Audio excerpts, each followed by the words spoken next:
शांति 10 अक्टूबर 2024 प्रातः मुरली। ओम शांति। बाप दादा मधुबन। आज बाबा ने सुनाया। बाबा कहते, मीठे बच्चे, उठते बैठते बुद्धि में ज्ञान उछलता रहे तो अपार खुशी में रहेंगे।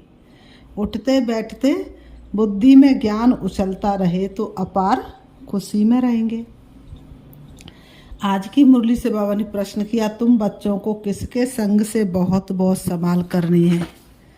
बाबा ने कहा, तुम बच्चों को किसके संग से बहुत बहुत संभाल करनी है?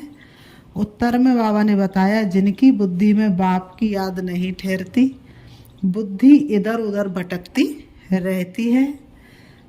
बाबा ने कहा, उनके संग से तुम्हें संभाल करनी है। उनके संग से तुम्हें क्या करनी है? संभाल करनी है। उनके अंग से भी अंग नहीं लगना चाहिए। बाबा कहते, उनके अंग से भी अंग नहीं लगना चाहिए, क्योंकि याद में न रहने वाले वायुमंडल को खराब करते हैं। दूसरा प्रश्न बाबा ने किया, मनुष्यों को पश्चाताप कब होगा? मनुष्यों को पश्चाताप कब होगा? उत्तर में बाबा ने बताया, जब उन्हें पता पड़ेगा कि इन्हें पढ़ाने वाला स्वयं भगवान है। अभी तो वह सिर्फ साधारण रीति से देख रहे हैं, तो उनका मोह फीका पड़ जाएगा। भगवान पढ़ा के चला गया और हमने पहचाना नहीं, तो उनका मोह पूरी तरह से फीका पड़ जाएगा। बाबा ने कहा, और पश्चाताप करेंगे कि हमने गफलत की, पढ़ाई नहीं पढ़ी। फिर बहुत पश्चाताप होगा, हमने ऐसी गफलत क्यों की, पढ़ाई क्यों नहीं पढ़ी। ओम शांति। अब रूहानी यात्रा को तो बच्चे अच्छी तरह से समझते हैं। बाबा कहते, बाबा ने आकर के क्या सिखलाया? रूहानी यात्रा तो बच्चे अच्छी तरह समझते हैं। कोई भी हठयोग यात्रा होती नहीं। ये है याद। याद के लिए कोई भी तकलीफ की बात नहीं है। बाप को याद करना, इसमें कोई तकलीफ नहीं है। ये क्लास है, इसलिए सिर्फ कायदे से बैठना होता है। तुम बाप के बच्चे बने हो, बच्चों की पालना हो रही है। कौन सी पालना? अविनाशी ज्ञान रत्नों का खजाना मिल रहा है। बाप को याद करने में कोई तकलीफ नहीं है, सिर्फ माया बुद्धि का योग तोड़ देती है। माया क्या करती है? बुद्धि का योग तोड़ देती है। बाकी बैठो भल कैसे भी, उनसे कोई याद का ताल्लुक नहीं। बहुत बच्चे हठयोग से 3-4 घंटे बैठते हैं, सारी रात भी बैठ जाते हैं। बाबा कहते हैं, आगे तुम्हारी तो भी भट्टी, आगे तुम्हारी तो थी भट्टी, वह बात और थी। वहाँ तुमको धंधा धोरी तो था नहीं, इसलिए ये सिखाया जाता था। अब बाप कहते हैं, तुम ग्रस्त व्यवहार में रहो, धंधा धोरी भी भल करो, कुछ भी काम काज करते बाप को याद करना है। बाबा ने कहा, कर्म योगी हो तुम, कर्म करते हुए बाप को याद करना है। ऐसे भी नहीं कि अभी निरंतर तुम याद कर सकते हो, नहीं। इस अवस्था में टाइम लगता है। अभी निरंतर याद ठहर जाए फिर तो कर्मातीत अवस्था हो जाए। बाबा कह रहे, अभी निरंतर याद ठहर जाए तो कर्मातीत अवस्था हो जाए। बाप समझाते हैं, बच्चे ड्रामा के प्लान अनुसार अब बाकी थोड़ा समय है। सारा हिसाब भी बुद्धि में रहता है। कहते, क्राइस्ट से 3000 वर्ष पहले भारत ही था। क्राइस्ट ने भी क्या कहा? आज से 3000 वर्ष पहले भारत ही था। उनको स्वर्ग कहा जाता था। अभी उनके 2000 वर्ष पूरे होते हैं, 5000 वर्ष का हिसाब हो जाता है। देखा जाता है तुम्हारा नाम सारा विलायत से ही निकलेगा, क्योंकि उनकी बुद्धि फिर भी भारतवासियों से तीखी है। भारत से पीस भी वह मांगते हैं। भारतवासियों ने ही लाखों वर्ष कहकर और सर्वव्यापी का ज्ञान देकर बुद्धि बिगाड़ दी है।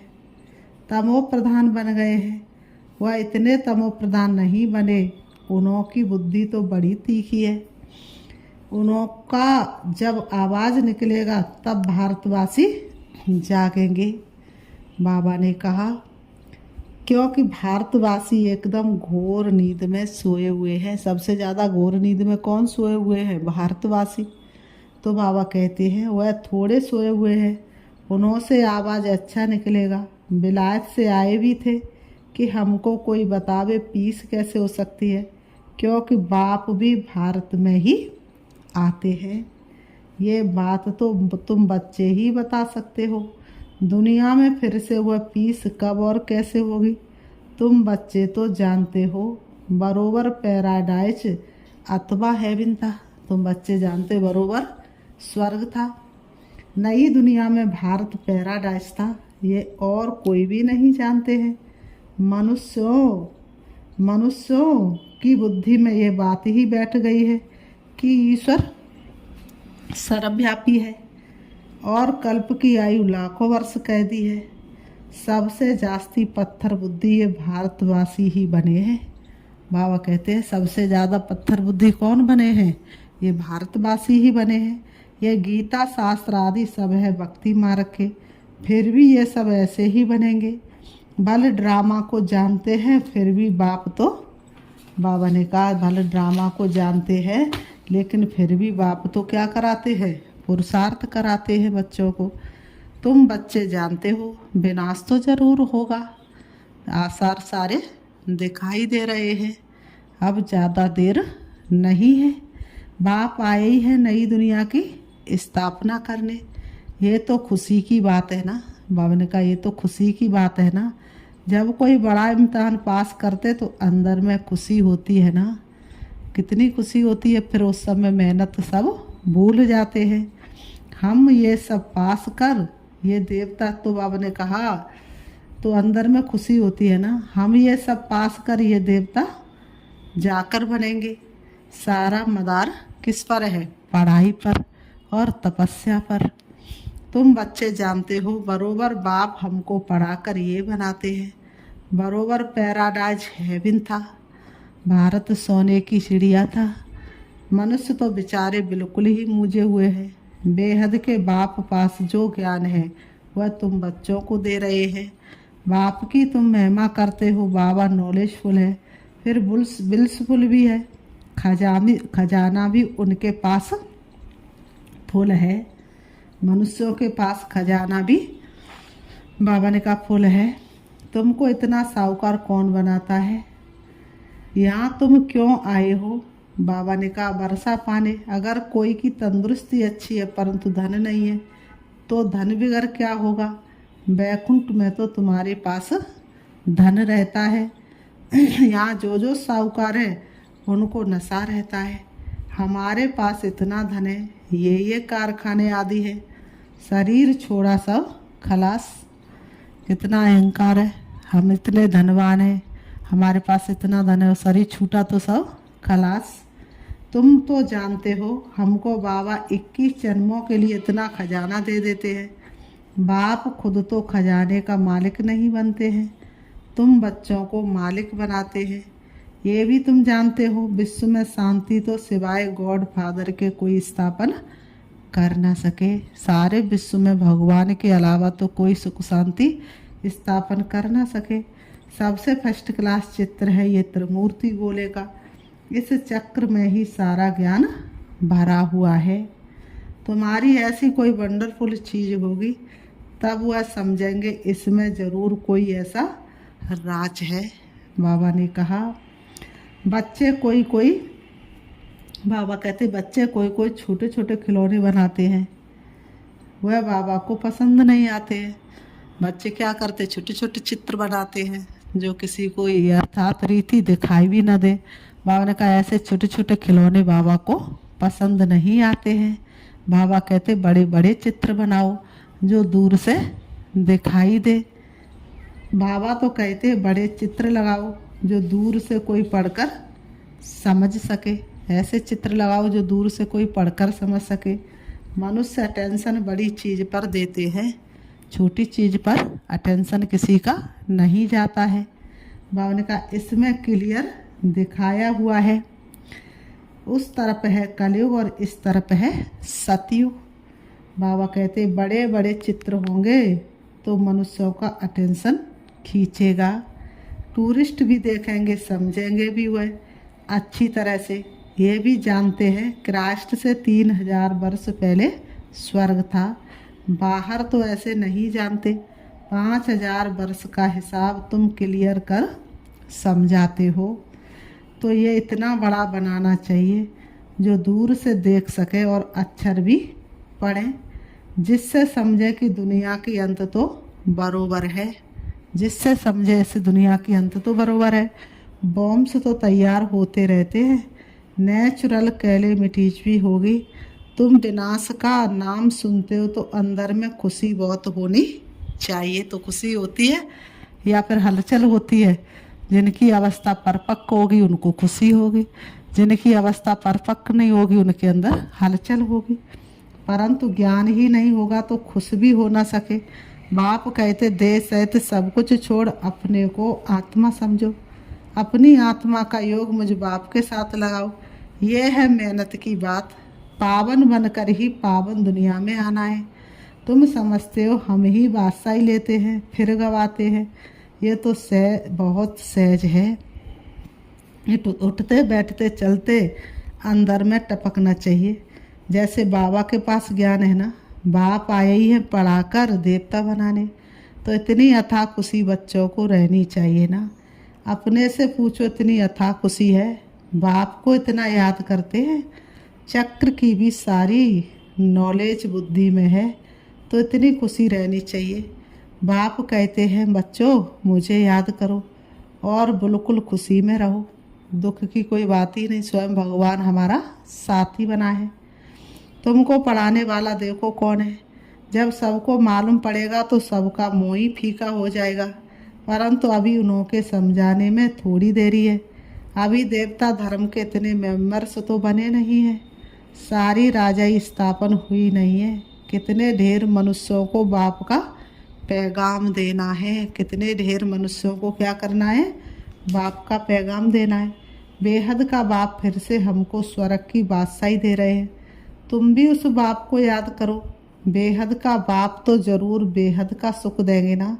बच्चों के अंदर में तो अथाह ज्ञान की खुशी होनी चाहिए, और जितना बाप को याद करते रहेंगे तो आत्मा पवित्र बनती जाएगी।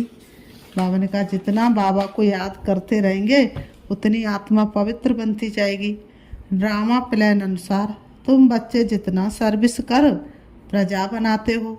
बाबा ने कहा जितना प्रजा बनाते हो तो जिनका कल्याण होता है उनकी फिर आशीर्वाद भी मिल जाती है। गरीबों की सर्विस करते हो, निमंत्रण देते रहो। ट्रेन में भी तुम बहुत सर्विस कर सकते हो। इतने छोटे बैच में ही कितनी नॉलेज भरी हुई है। सारी पढ़ाई का तंत्र इसमें है। बैजिस तो बहुत अच्छे अच्छे ढेर बनाने चाहिए जो किसको सौगात भी दे सके। कोई को भी समझाना तो बहुत सहज है। सिर्फ शिव बाबा को याद करो, शिव बाबा से ही वर्षा मिलता है। तो बाप और बाप का वर्षा स्वर्ग की बादशाही कृष्णपुरी को याद करो। मनुष्यों की मत तो कितनी मूझी हुई है, कुछ भी समझते नहीं। बेकार के लिए कितना तंग करते हैं, काम के पिछाड़ी कितना मरते हैं, कोई बात ही समझते नहीं। सबकी बुद्धि बिल्कुल चट हो गई है। बाप को तो जानते ही नहीं, ये भी ड्रामा में नूद है। सबकी मेंटल खलास हो गई है, मानसिक शक्ति खत्म हो गई है। बाप कहते हैं बच्चों तुम पवित्र बनो तो ऐसे स्वर्ग के मालिक बन जाएंगे, परंतु समझते ही नहीं। आत्मा की ताकत सारी निकल गई है। बाबा ने कहा आत्मा की ताकत धीरे धीरे सारी निकल गई है। कितना समझाते हैं फिर भी पुरुषार्थ करना और कराना है। पुरुषार्थ में थकना नहीं है, हार्ट फेल भी नहीं होना है। इतनी मेहनत की, भाषण से एक भी नहीं निकला, लेकिन तुमने जो सुनाया उसे जिसने भी सुना उस पर छाप तो लग गई। पिछाड़ी में सब जागेंगे जरूर। तुम बीके की अथाह महिमा निकलने वाली है। परंतु एक्टिविटी देखते हैं तो जैसे एकदम बेसब्जी की, कोई रिगार्ड ही नहीं, पूरी पहचान नहीं, बुद्धि बाहर भटकती रहती है। बाप को याद करे तो मदद भी मिले, बाप को याद करते नहीं तो गोया हुआ पतित है। तुम बनते हो पावन। जो बाप को याद नहीं करते हैं तो उन्हों की बुद्धि जरूर कहाँ ना कहाँ भटकती रहती है। बाबा ने कहा तो उनके साथ अंग से अंग नहीं मिलना चाहिए। जिनकी बुद्धि इधर उधर भटकती है तो उनके अंग से भी अंग नहीं मिलाना चाहिए, क्योंकि याद में न रहने के कारण वह वायुमंडल को खराब कर देते हैं। पवित्र और अपवित्र इकट्ठे हो न सके, इसलिए बाप पुरानी सृष्टि को खलास कर देते हैं।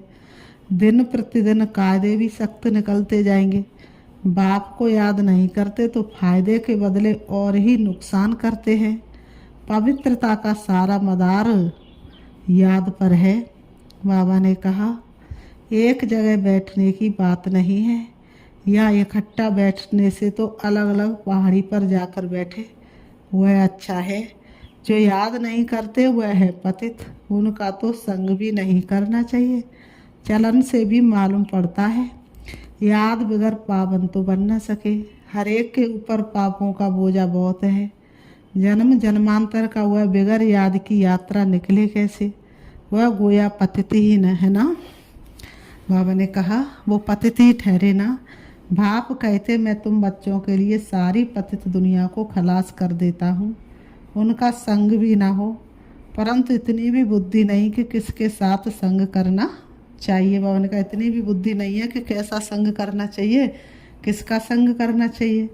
तुम्हारा प्यार पावन का पावन के साथ होना चाहिए, पतित के साथ नहीं होना चाहिए। बाबा ने कहा यह भी बुद्धि चाहिए ना। स्वीट बाप और स्वीट राजधानी के सिवाय और कोई याद ना आए। इतना सब त्याग करना कोई मौसी का घर नहीं है। बाबा कहते इतना त्याग करना कोई मौसी का घर नहीं है। बाप को तो बच्चों पर अथाह प्यार है। बच्चे पावन बन जाओ तो तुम पावन दुनिया के मालिक बन जाएंगे। हम तुम्हारे लिए पावन दुनिया की स्थापना कर रहे हैं। इस पतित दुनिया को बिल्कुल खलास करा देते हैं। यहाँ से पतित दुनिया में हर चीज़ तुमको क्या करती है? दुख देती है। आयु भी कमती होती जाती है। इनको कहा जाता है बर्थ नाट ये पैनी। कौड़ी और हीरे में फ़र्क तो होता है ना। कहाँ कौड़ी और कहाँ हीरे, तो फ़र्क तो होता है ना। बाबा ने कहा तो तुम बच्चों को कितनी खुशी होनी चाहिए। गाया भी जाता है ना, सच तो बेटो नच, सांची बैठ जाए तो नाच ना आए। तुम सतयुग में खुशी में डांस करते हो। यहाँ की कोई भी वस्तु से दिल नहीं लगानी है। इनको तो देखते हुए देखना नहीं है। आँखें खुली होते हुए भी जैसे कि नींद हो, परंतु वह हिम्मत व अवस्था चाहिए। ये तो निश्चय है कि ये पुरानी दुनिया होगी नहीं। इतना खुशी का पारा चढ़ा रहना चाहिए, चुटकी काटनी चाहिए। अरे हम शिव बाबा को याद करेंगे तो विश्व की बादशाही मिलेगी। हठ योग से भी बैठना नहीं है। खाते पीते काम करते बाप को याद करो। ये भी जानते हो राजधानी स्थापन हो रही है। बाप थोड़े ही कहेंगे दासी बने, बाप तो कहेंगे पुरुषार्थ करो। बाबा ने कहा पावन बनने का, बाप पावन बनाने का पुरुषार्थ कराते हैं। तुम फिर पतित बनते हो। कितने झूठ पाप करते हो। हमेशा से बाबा को याद करो तो पाप सब स्वाहा हो जाए। ये बाबा का यज्ञ है ना, बड़ा भारी यज्ञ है। वह लोग यज्ञ रचते हैं, लाखों रुपया खर्च करते हैं। बाबा ने कहा लाखों रुपया खर्च करते। यहाँ तो तुम जानते हो सारी दुनिया इसमें स्वाहा हो जानी है। बाहर से आवाज़ होगा, भारत में भी फैलेगा। एक तो बाप के साथ बुद्धि का योग हो तो पाप कटे और फिर ऊंच पद भी मिले। बाप का तो फर्ज है बच्चों को पुरुषार्थ कराना। लौकिक बाप तो बच्चों की सेवा करते हैं, सेवा लेते भी हैं। ये बाप तो कहते हैं मैं तुम बच्चों को 21 जन्मों का वर्षा देता हूँ। तो ऐसे बाप को याद जरूर करना है जिससे पाप कट जाए। बाकी पानी से थोड़े पाप कटते हैं। पानी तो जहाँ तहाँ है। विलायत में भी नदियाँ हैं, तो क्या यहाँ की नदियाँ पावन बनाने वाली विलायत की नदियाँ पतित बनाने वाली है क्या? बाबा कहते हैं यहाँ की नदियाँ पावन बनाने वाली विलायत की नदियाँ पतित बनाने वाली है क्या? कुछ भी मनुष्यों में समझ नहीं। बाप को तो तरस पड़ता है। बाबा ने कहा बाप समझाते बच्चे गफलत मत करो। बाप इतना गुलगुल बनाते तो मेहनत करनी चाहिए ना, अपने पर रहम करना है। फिर बाबा कहते मीठे मीठे सिखी लते बच्चों प्रति माता पिता बाप दादा का याद प्यार और गुड मॉर्निंग। रूहानी बाप की रूहानी बच्चों को नमस्ते। हम रूहानी बच्चों की रूहानी बाप दादा को याद प्यार और नमस्ते नमस्ते नमस्ते। धारणा के लिए मुख्य सार नंबर 1, यहाँ की कोई भी वस्तु में दिल नहीं लगानी है, देखते हुए भी नहीं देखना है। आँखें खुली होते भी जैसे नींद का नशा रहता है, ऐसे खुशी का नशा चढ़ा हुआ हो।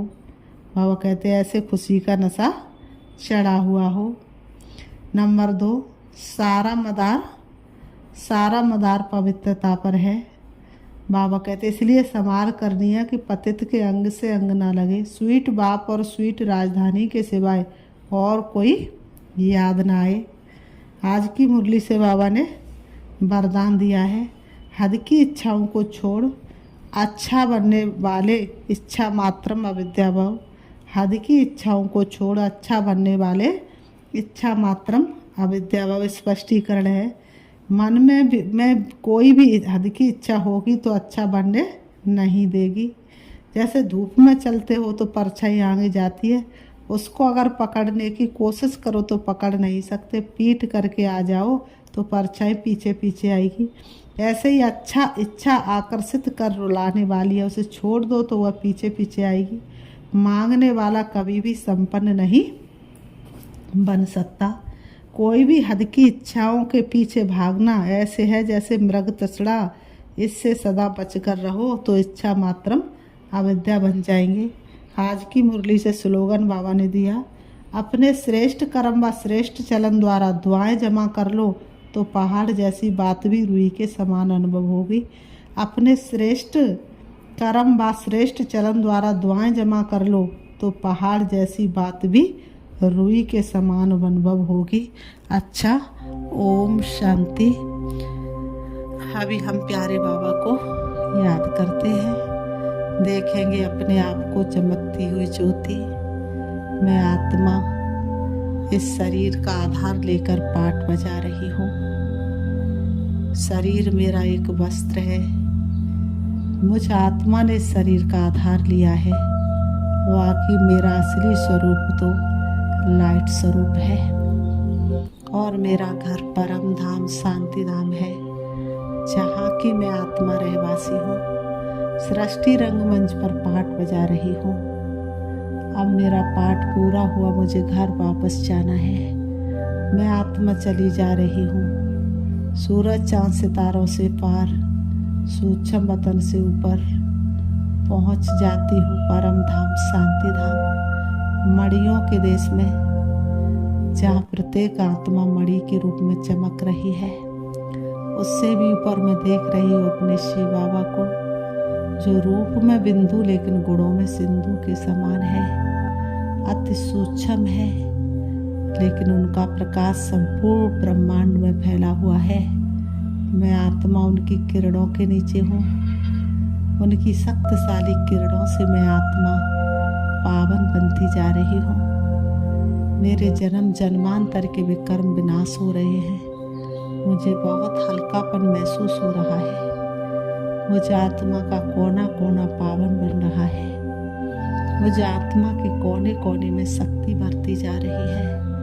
मैं आत्मा धीरे धीरे शक्तिशाली बनती जा रही हूँ। परमात्म शक्तियों से भरपूर होकर सारे विश्व की आत्माओं को भरपूर करने के लिए मैं आत्मा परम धाम से नीचे चली आ रही हूँ। आ जाती हूँ सूक्ष्म वतन में, वहाँ से भी अब मैं नीचे सूरज चांद सितारों से भी नीचे आती हूँ सृष्टि गोलोक पर। मुझ आत्मा के प्रकाश ने संपूर्ण सृष्टि ग्लोब को ढक लिया है। मुझ आत्मा की शक्तियां सारे विश्व के कोने कोने में फैल रही है। विश्व का एक एक कोना पावन हो रहा है। अब मैं आत्मा सृष्टि ग्लोब से भी नीचे आ जाती हूँ। सृष्टि रंगमंच पर आकर के दोनों प्रभु के बीच प्रकृति में विराजमान हो जाती हूँ। ओम शांति, ओम शांति।